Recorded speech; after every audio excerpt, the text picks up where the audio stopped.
Have you ever stopped to think that, is there such a high level of excellence that makes people think it can only be the work of a god? Although it is rare for artisans themselves to be literally called gods, divine quality of his works and the sacred character of their craft was extremely common and recognized in various cultures. Nowadays, the scenario is different. There are people who deliver such excellent work that many think that person isn't human, that they're a robot, especially in the age of artificial intelligence we live in today. Many people judge others when they see work that stands out from the norm and say, "Wow, that's not normal." However, there is an ancient concept born in Japan that produces exactly this kind of astonishing excellence. They call it Shokunin Katagi, the spirit of the craftsman, and when you understand how it works, you will never again accept mediocrity in your life. But there's a catch. This concept teaches you to strive for excellence in one thing at a time, and excellence takes years to achieve. Don't think you can achieve excellence in days or months. It's an arduous journey, full of pain and sacrifice, but one that will be worth it in the end. But before we begin, I invite you to subscribe to the channel and leave a comment below. What area of your life do you want to achieve excellence in? Work, studies, training? Comment below. And very soon, I'll have some news for you who follow me and enjoy my videos. Stay tuned. Now back to the video. Chapter 1. The Orphan Boy Interior of Japan. Feudal period. A small village surrounded by mountains. In this village there was a forge workshop, and in this workshop a 16-year-old boy was looking at a cold anvil. His name doesn't matter. He never became famous, but what he did has resonated for centuries. 3 weeks earlier his father had died. Fever, quickly. No time to teach his son the secrets that had been passed down through generations, secrets of how to transform ordinary metal into perfect katanas.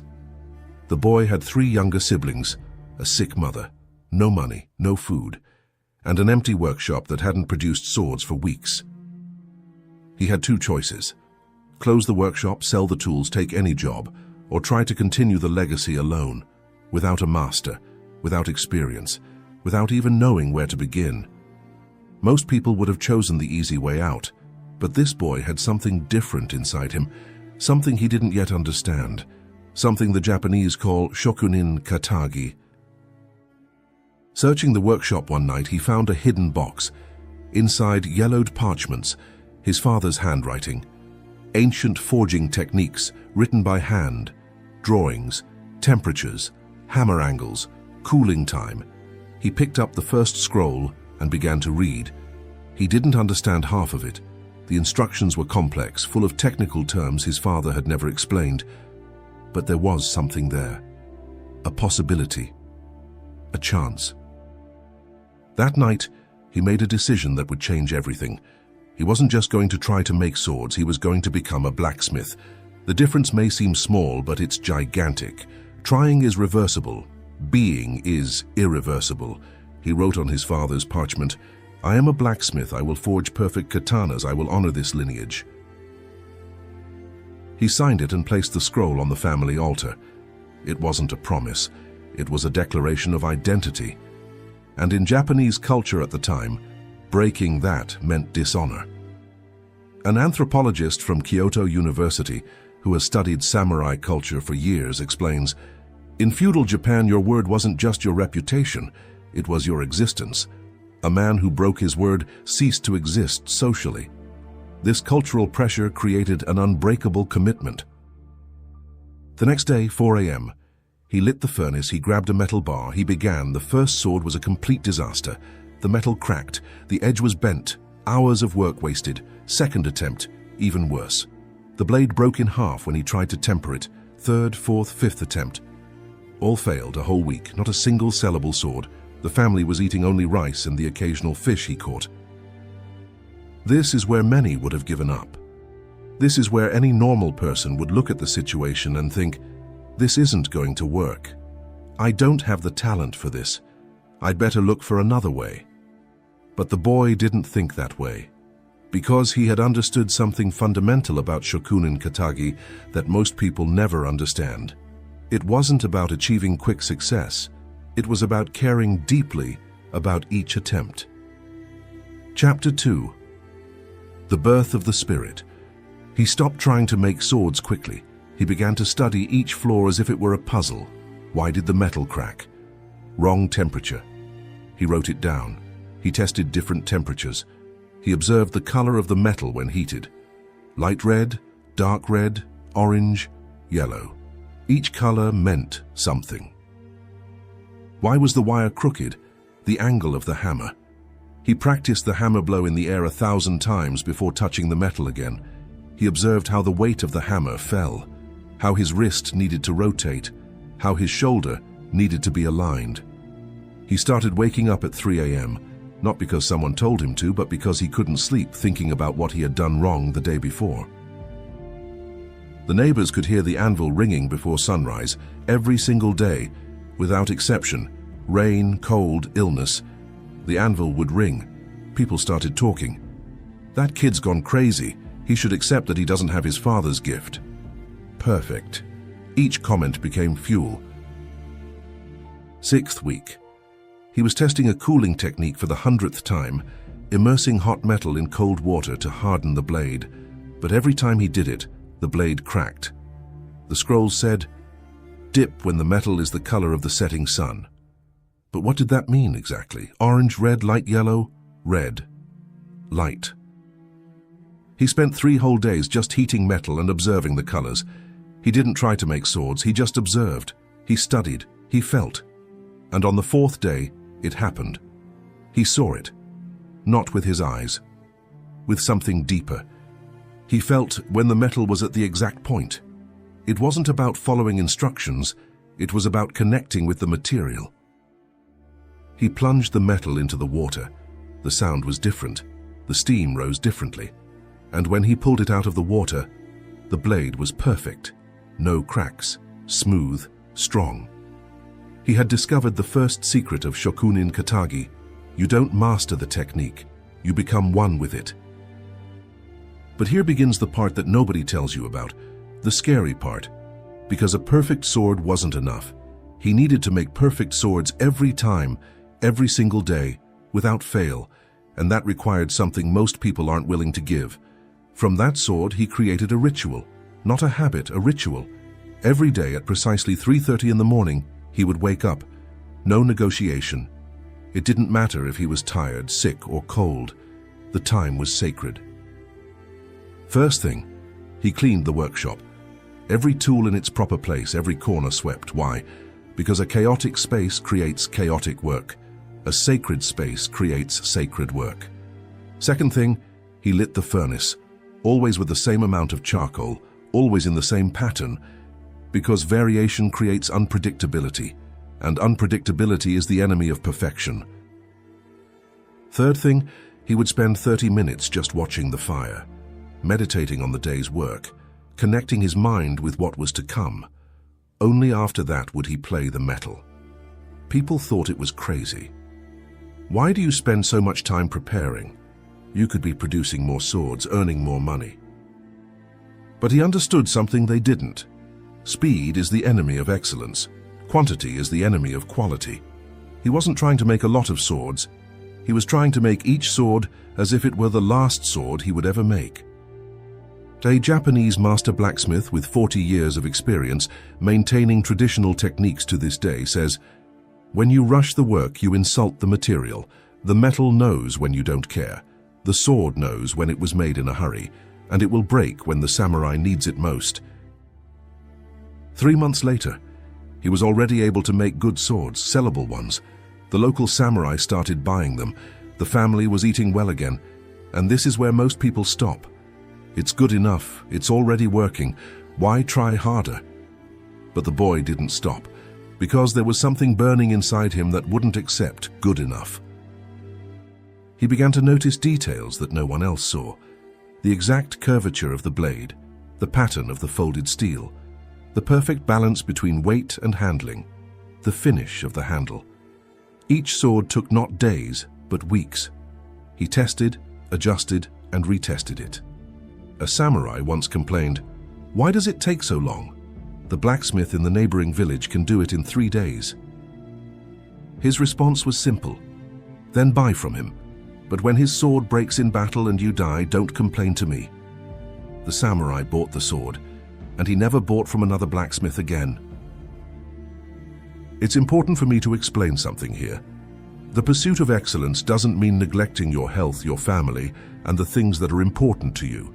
Understand also that seeking excellence doesn't mean being a perfectionist in everything. Nobody is perfect in literally everything. Perfectionism holds you back.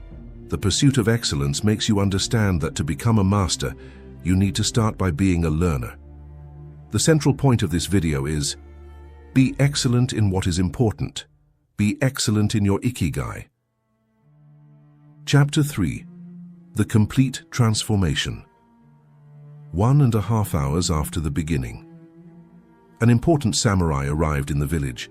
Not just any samurai, a commander, someone who had seen hundreds of swords, someone whose life depended on the quality of the blade.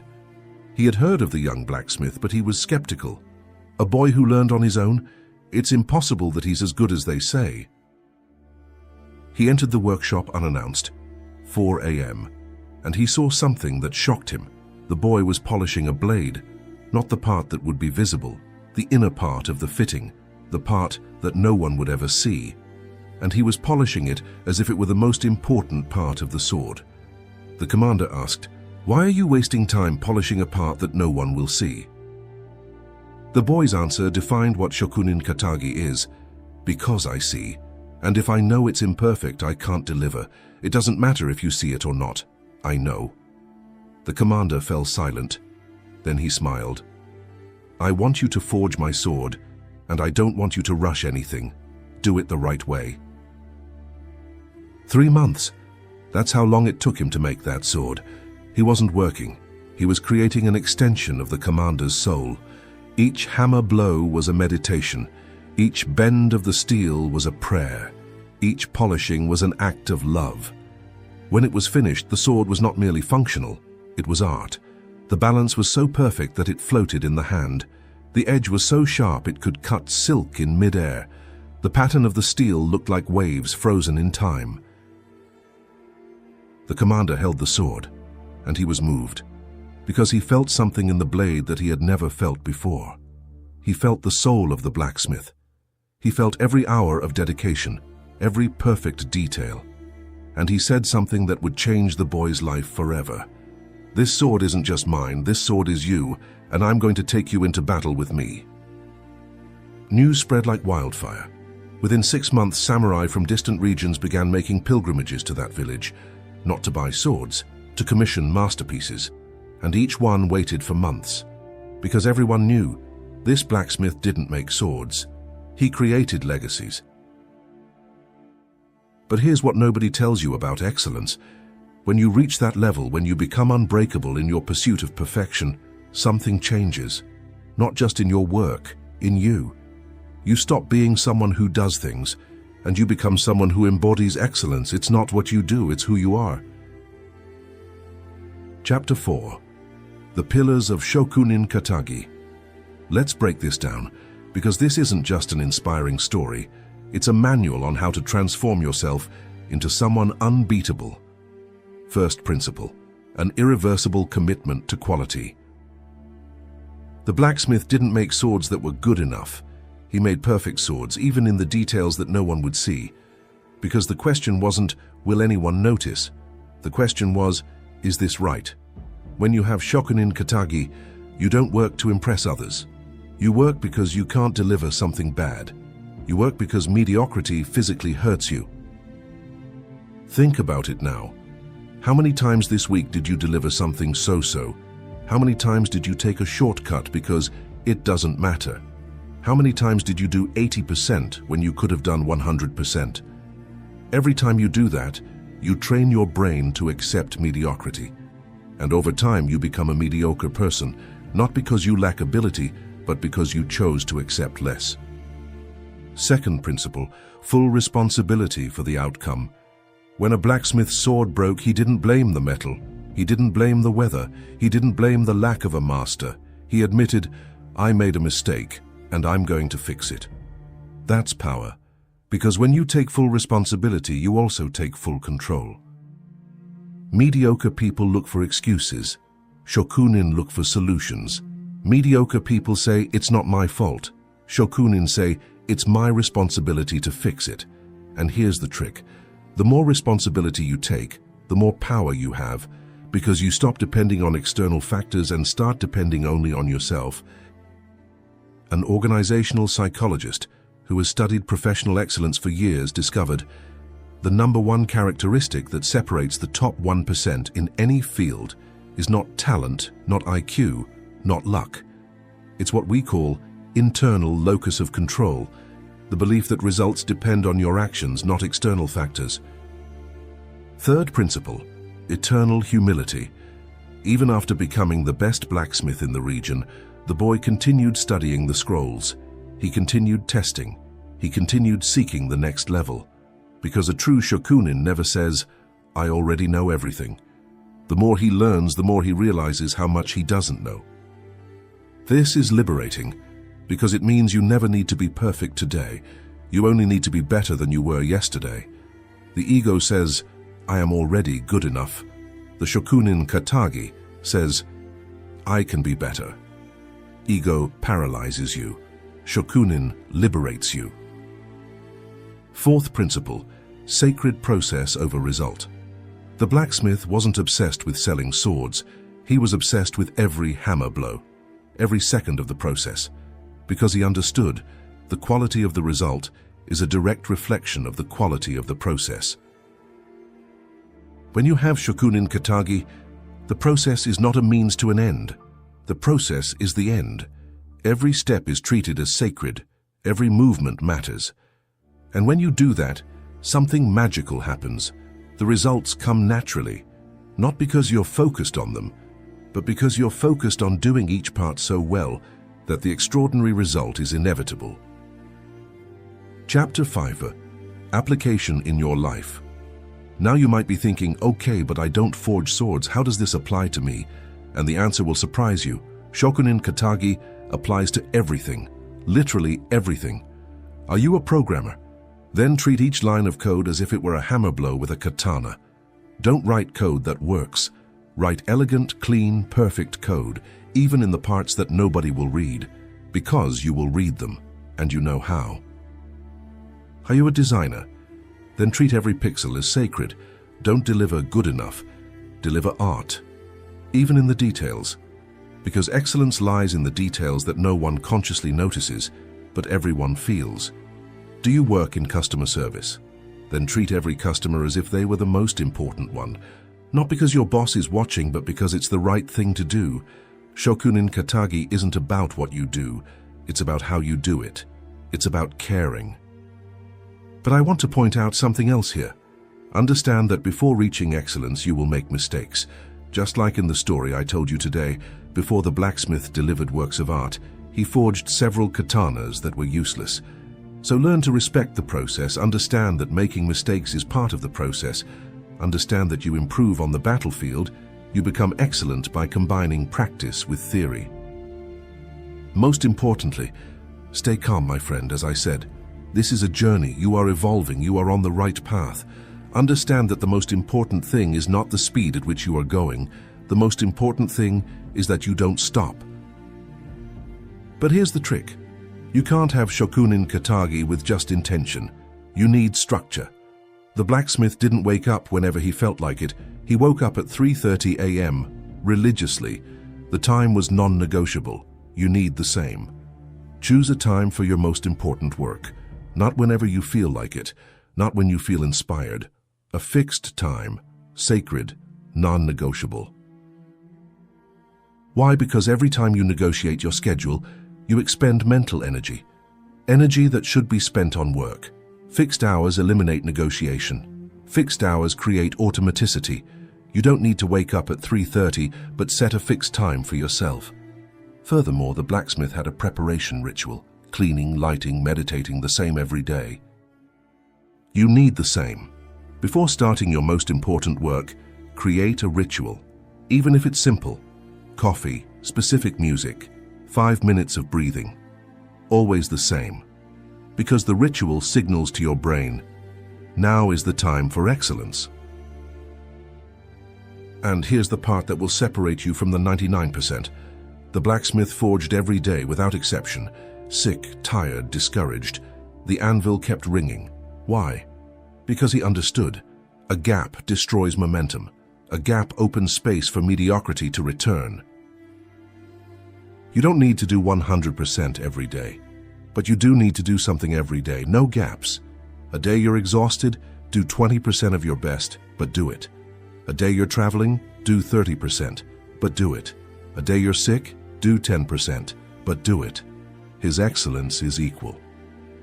A behavioral neuroscience researcher who studies habit formation explains, absolute consistency, even at reduced intensity, keeps neural circuits active.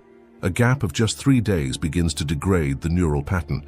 You're not just breaking a habit, you're literally dismantling the brain structure you've built.